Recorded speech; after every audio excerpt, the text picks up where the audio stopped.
Hello friends. இன்னைக்கு மகாநதி ப்ரமோல தாத்தாவும் பாட்டியும் வீட்டில் இருக்கிறாங்க. விஜய் வந்து தாத்தா கிட்ட வந்து தாத்தா அவங்க வந்து வீட்டை காலி பண்ணி போக ரெடி ஆயிட்டாங்க தாத்தா அப்படின்னு சொல்லிட்டு அழுதுகிட்டே சொல்லுவான். அப்போ அந்த சமயம் ராகினி வருவா. ராகினி வந்துட்டு நான் தான் முதல்லயே சொன்னேன் இல்லை, காவேரி வந்து உங்களை கழட்டி விட ரெடி ஆயிட்டான்னு, நான் சொல்கிறத நீங்கள் எங்கே நம்புறீங்க அப்படின்னு சொல்லிட்டு சொல்லுவா. அப்புறம் பார்த்தா திடீர்னு வெண்ணிலா ஓடி வந்து விஜயோட கையை பிடிச்சிட்டு விஜய் விஜய்னு சொல்லுவா. விஜய் கோவம் வந்துடும். வேகமாக அவளோட கையை பிடிச்சி உதறி விட்டுட்டு, நான் உன்னோட பழைய விஜய் கிடையாது. என்னால உன்னை பழையபடி நினைக்க முடியாது. நான் இன்னொருத்தியோட புருஷன். உனக்கு புரியுதா இல்லையா? அப்படின்னு சொல்லிட்டு கத்துவான்.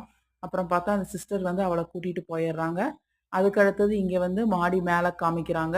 அங்க வந்து விஜய் பார்த்தா அழுதுட்டு இருக்கிறாப்படி. தாத்தா வராரு.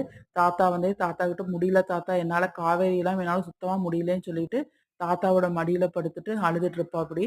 தாத்தாவும் அழுகுறாரு. அப்புறம் இங்கேயும் காமிக்கிறாங்க. இங்க பார்த்தா காவேரியும் வந்து அழுதுட்டு இருக்கிறாங்க. 2 பேரும் ஒட்டுக்கா அழுகிறத காமிக்கிறாங்க. அதுதான் இன்னைக்கு